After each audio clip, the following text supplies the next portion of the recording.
Hi there. Spring cleaning is not just good for your house, but for your mind and your body too. This is even more important than ever, as a recent study by the American Psychological Association found that Americans are struggling with increasing levels of stress. So here to help, please welcome from Seattle Direct Counseling, psychotherapist Imei Hsu. It's good to meet you.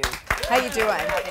So among the top stressors that Americans named, they said healthcare, the economy, trust in government, hate crimes and crime in general, and war and conflict. That's a lot of stuff to worry about. Yes, it is, and it keeps people up at night. So when we talk about the increased level of stress, do we have any idea where it comes from? Do we just know so much more about what's going on around the world, etc., or is there something else at play? Well, definitely the way that we find out about what's going on has changed. I mean, most of us are looking at our social media feeds for news. We are reading it on online magazines. We're having it blaring in our radio on the way to and from work. Right. So a lot of people can't get away from what's going on, but a lot of people also want to know. They don't want to miss out. Well, that's part of it, right? I have Sirius radio in my car, which is like the blessing and the curse. Right. Because I want to know what's going on in the world, and then some other times I think, why am I listening to this? I've heard it all day. So I presume some of the approach is to know when to take a break? Exactly. I think everybody gets to a certain point where they have to listen to what's going on in their bodies and recognize, hey, if I'm not dealing with this very well, if I'm having more hopelessness and despair, take a break. It's okay to take a little vacation from the social media. I've had friends as well as colleagues just say, hey, I'm going to take a break. Yeah. And they even announce it just to say, nothing bad's happened to me. I'm just taking a break. I appreciate it when people do that so that they don't just disappear and you think, oh my gosh. But I always admire that and think it's healthy. So here are some of your tips that we can all learn from. First and foremost, exercise. And you don't mean by that we all need to be running marathons. No, I just happen to be one of those people that does run marathons and does Ironman. But no, it could just be taking a really good brisk walk in the neighborhood. Weather's really been great lately. Good day today. Super easy to do, 70 degrees. And we forget about that, but you don't have to have any special equipment. You just go outside and walk around. That's exercise. Exactly. Good tip. Okay, you say treat depressed and anxious mood symptoms before they worsen. So don't just try to buck up and white knuckle it. Right. There's a difference between feeling a little bit blue and noticing that it goes away because it's situational, meaning something came up and you had a reaction to it and then it disappears. It's different when it persists longer than, say, 3 months.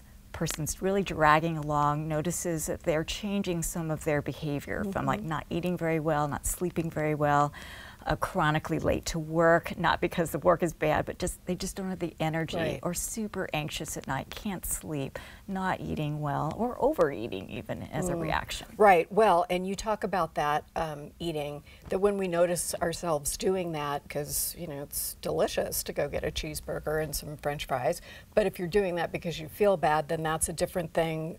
You really want us to eat what you call real food. Can you explain that?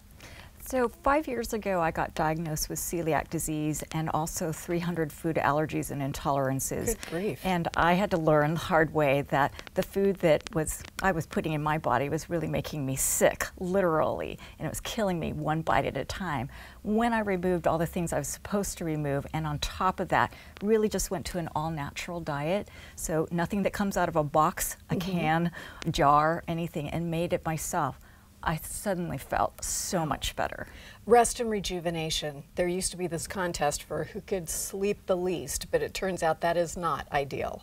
No. In fact, there's some really great apps. One of them I use is on my iPhone. It's called Bedtime, and it just reminds me it's getting close to the bedtime that I want if I want, say, a good 8 hours of sleep. So I can set the alarm for the amount of sleep, and it reminds me a half an hour before I'm getting closer to that time to turn everything off and shut it down. You also talk about decluttering, and I presume you mean that in the literal way, decluttering the surroundings we're in. I absolutely do. Sometimes people will tell me they've had a bunch of things they've been meaning to get rid of, and it just sits, say, in a room for forever. And every time they walk by it, it's like this little ouch, this pinch that reminds them, hey, you haven't gotten rid of this, it's still here. It's a form of procrastination, I would call it. But it's also kind of a little stressful pain that just reminds you each time. So getting rid of that, gifting it, if it's something that can still be used and somebody else can use, it's really helpful and makes you feel really good too. That's a good way to sort of get over the procrastination. If you're not using it but somebody could, move it along. Absolutely. You know, somebody can use it. Financially, do I need this thing, whether it's an old thing or a new thing you're going to buy? Talk to me about that process. Right. Sometimes I find that people fall prey to this thought of like, I have to have this now. And it's because so much of these things are in our face constantly. We've got a lot of marketing, a lot of sales being thrown at us. And well, so they're figuring out exactly what our weakness is and putting it on our social media. Exactly. Nordstrom knows what shoes I want. They're in my head. Exactly. So being able to ask yourself that question, do I absolutely need this right now? Versus can it be put off, or even if I don't need it ever, is this something that I really want to add to my house? Again, that cluttering thing, it just gets added as a collection. So just wait that grace period and see how you feel. Exactly. We've mentioned social media and a news vacation, and think of it as a vacation, but you also add the emotion guilt. Guilt, how do we get rid of guilt? Why do we feel so guilty? Well, sometimes I think it's a combination of culture, meaning it could come from your background where you were sort of taught to not say no, to always say yes, to be very generous with your time.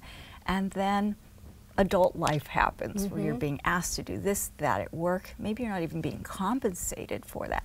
And then there's additional pressures at home. I need to do this for my kids. I need to do that for my spouse. I need to be there for my friends. And it can get pretty overwhelming. And what I find is that a lot of my patients over the years have talked about this guilt where they can't say no. And it begins to hurt. They actually feel very badly and feel they constantly have to explain why they couldn't make it to that birthday party of their friend's child, why they couldn't make it to this other occasion. They're just tired. Is it better just to say to somebody, I can't make it, and not have to try to explain it?